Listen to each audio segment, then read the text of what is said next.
Kalau jalan kaki kita nggak bisa perkirakan Hmm. karena jalan yang putus-putus ya. Kita harus menunggu orang yang bisa menyeberangkan anak-anak kita. Tapi kalau dengan perahu bisa kita prediksi paling lama berangkat dari pangkalan menuju ke rumah siswa kemudian diantar ke sekolah itu sekitar 1,5 jam paling lama itu sampai.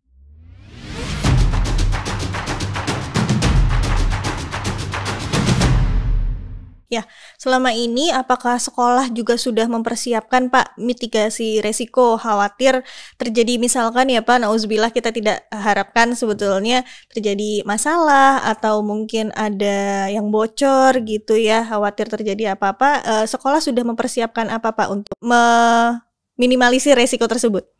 Kita memang belum lama ini baru membiayai pelampung ya anak-anak. Pelampungnya Pelampung. disediakan di dalam perahu ya Pak? Kita berikan ke anak-anak masing-masing. Oh baik. Hanya barangkali pembiayaannya karena memang kita nggak ada kemampuan untuk itu. Kita coba komunikasi dengan orang tua dan mereka alhamdulillah tuh mendukung program itu untuk keselamatan anak-anaknya. Mereka membeli sendiri dengan baik. dana mereka sendiri dan itu merupakan salah satu yang harus dipenuhi. Hanya barangkali sampai hari ini kita belum menjamin dengan asuransi jiwanya kita belum. Baik. Yang ada baru pelampung yang kita miliki melalui pembiayaan orang tua masing-masing. Baik. Tapi orang tua juga bisa membeli sendiri Iya. demi keamanan putra-putrinya seperti itu ya Pak ya. Betul. Untuk perahunya sendiri, ini siapa pemiliknya Pak? Apakah sekolah atau dari pihak mana gitu ya Pak? Dan dulu awalnya untuk pembuatannya sendiri itu biayanya dari mana ya Pak? Untuk sekolah perahu sekolah ini pemiliknya ya kita bersama, komite dengan pihak sekolah kita kelola bersama. Ketika kita akan membuat sebuah perahu angkutan ini bekerja sama dengan pihak Koperasi Guru Kecamatan Muara Gembong. Di sana ada dana sosial, apalagi untuk pendidikan itu tanpa ada jasa yang diminta oleh koperasi. Dan lumayan besar itu untuk membangun sebuah perahu untuk angkutan anak itu, karena kapasitasnya juga lumayan besar, sehingga biayanya juga jadi besar. Gitu. Yeah.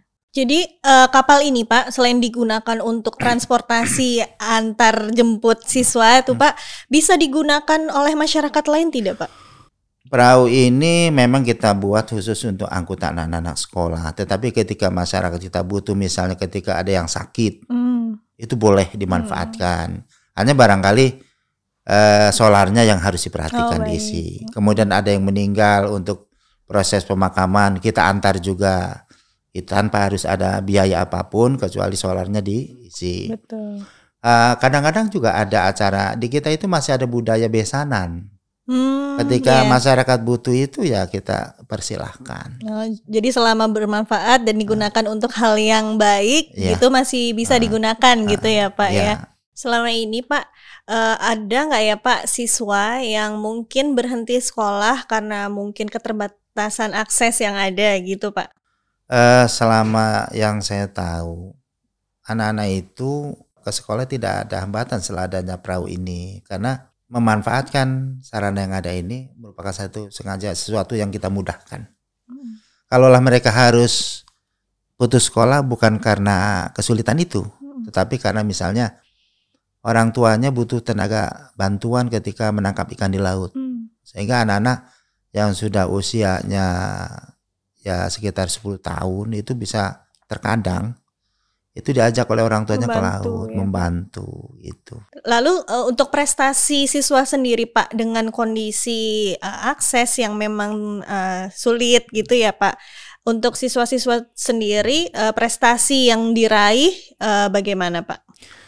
Pastinya ada pengaruh ya, karena dengan adanya kemudahan dalam menuju ke sekolah, mereka bisa datang awal, bisa lebih tepat waktu, kesempatan belajarnya bisa lebih lama di sekolah.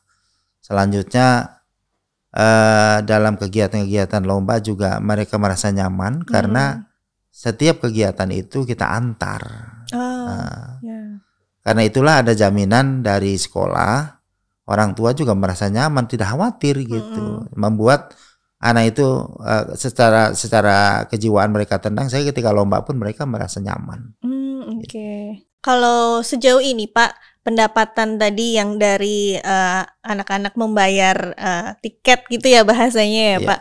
Untuk biaya yang tadi perbaikan-perbaikan itu hanya sudah cukupkah dari pendapatan dari siswa-siswa tersebut, atau selama ini ada bantuan juga dari masyarakat selain komite sekolah Pak? Yang kita rasakan sampai hari ini belum ada pihak-pihak yang membantu kita dalam pembiayaan. Itu murni dari koperasi ya, bentuk pinjaman pada kita. Dan sampai hari ini juga kita masih berhutang sebenarnya sama koperasi.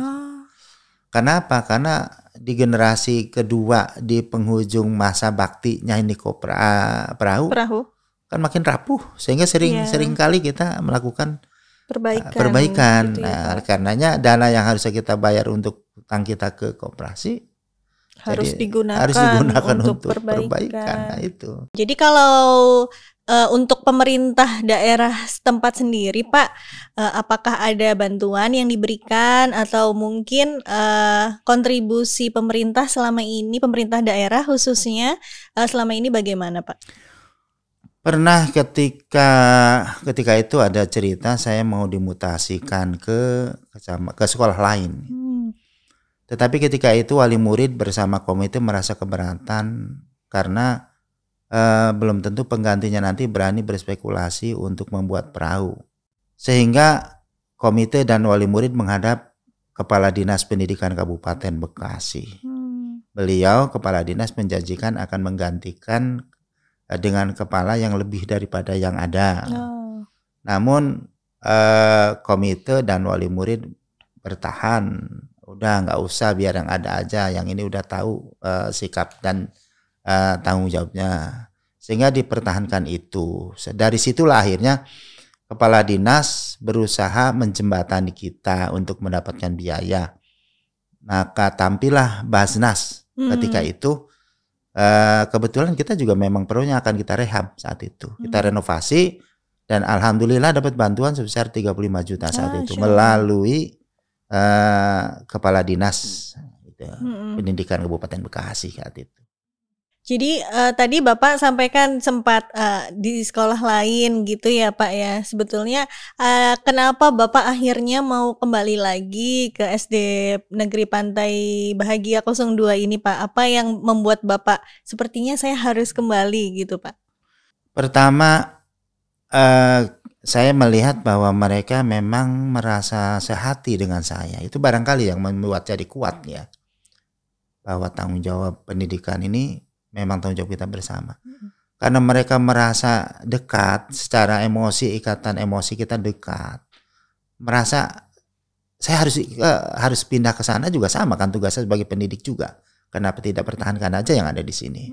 Kalau di sana di tempat baru belum tentu seperti ini gitu peran saya. Maka dari itu mereka meminta saya tetap di situ juga saya nggak keberatan. Malah lebih bagus jadinya. Kenapa lebih bagus? Ketika mereka tahu saya akan dipindahkan, kemudian saya bertahan di situ, mereka merasa berarti ini merupakan orang yang bisa kita jadikan andalan dalam hal pendidikan di anak-anak kita. Mungkin seperti itu tanggapan mereka.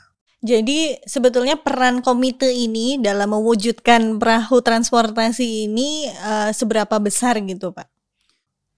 Yang saya rasakan, tanpa ada komite rasanya sulit kita untuk melangkah sendiri. Bagaimanapun juga komite merupakan bagian daripada kiprah kita dalam membangun anak-anak kita untuk pelayanan pendidikan. Dalam pelaksanaan kesehariannya, komite itu berperan menjadi corong kita ke masyarakat, ke wali murid dalam hal ini. Bila ada sesuatu hal ya mestilah komite yang kita jadikan andalan sebagai ujung tombak, sebagai perantara antar pihak sekolah dengan wali murid. Alhamdulillah dengan adanya perahu ini, orang-orang tua juga merasa sangat bersyukur. Bahkan ketika ada keluhan, mereka ngadunya ke komite. Jadi luar biasa pengaruh dari yang kita rasakan dari komite perannya. Kira-kira apa sih Pak yang membuat para komite ini solid dan mau memberikan banyak kontribusi untuk sekolah gitu Pak? Barangkali keterbukaan kita pihak sekolah terhadap komite, terhadap orang tua murid, bahwa inilah tanggung jawab kita bersama. Jadi pemerintah sudah menyediakan bangunan, gedung, biaya dari dana BOS, kemudian juga menyiapkan tenaga pendidiknya. Peran komite adalah bagaimana apa yang dimiliki pemerintah ini didukung penuh, sehingga komite menjadi bagian daripada keberhasilan pendidikan di wilayah Muara Gembong, khususnya Desa Pantai Bahagia, Kecamatan Muara Gembong. Kemudian komite kita merasa bahwa dengan adanya perahu ini mempermudah orang tua. Harusnya mereka mengantar ke sekolah anak-anaknya, mereka kan harus melaut juga cari nafkah ya. Sehingga dengan adanya perahu sekolah mereka sangat terbantu. Dengan biaya yang minim, anak-anak bisa dijemput di rumah ke sekolah, kemudian dengan nyaman pula sampai ke rumahnya masing-masing. Dengan demikian semuanya berjalan dengan lancar. Jadi Bapak punya harapan apa nih Pak ke depan terkait pendidikan mungkin ya Pak, khususnya untuk SD Negeri Pantai Bahagia 02 ini Pak? Saya berharap dengan adanya kegiatan ini semoga ada pihak-pihak yang bisa memberi kemudahan pada kita. Dalam hal ini angkutan anak sekolah. Ada pihak yang bisa menjamin apalagi bisa gratis gitu ya anak-anak ini. Saya sangat bersyukur sehingga orang tua tidak merasa keberatan dalam hal mendidik anak-anaknya. Ditambah juga barangkali nanti dari pemerintah daerah bisa memberikan perhatian khusus pada sekolah kita dalam segi apalah, bisa meringankan kita. Mungkin itu diantaranya. Ya, semoga dengan adanya podcast ini ya Pak, mungkin ada yang menonton sehingga tergerak hatinya untuk membantu pendidikan ya Pak ya di Indonesia. Amin. Khususnya di SD Negeri Pantai Muara Gembong atau mungkin sekolah-sekolah di sekitarnya. Amin. Gitu ya Pak. Luar biasa sekali, terima kasih banyak Pak Muin sudah meluangkan waktunya untuk hadir berbagi cerita di podcast kita kali ini. Nah, Sobat Belajar, dari episode kali ini kita belajar bahwa ternyata kesulitan dan kondisi yang minim bukan menjadi halangan dan hambatan bagi para siswa di Muara Gembong untuk tetap semangat belajar demi menggapai cita-cita yang cemerlang. Dan tak lupa, terima kasih untuk para pendidik dan tenaga kependidikan yang selalu berjuang untuk mewujudkan pendidikan yang lebih baik demi mewujudkan SDM yang unggul untuk Indonesia maju.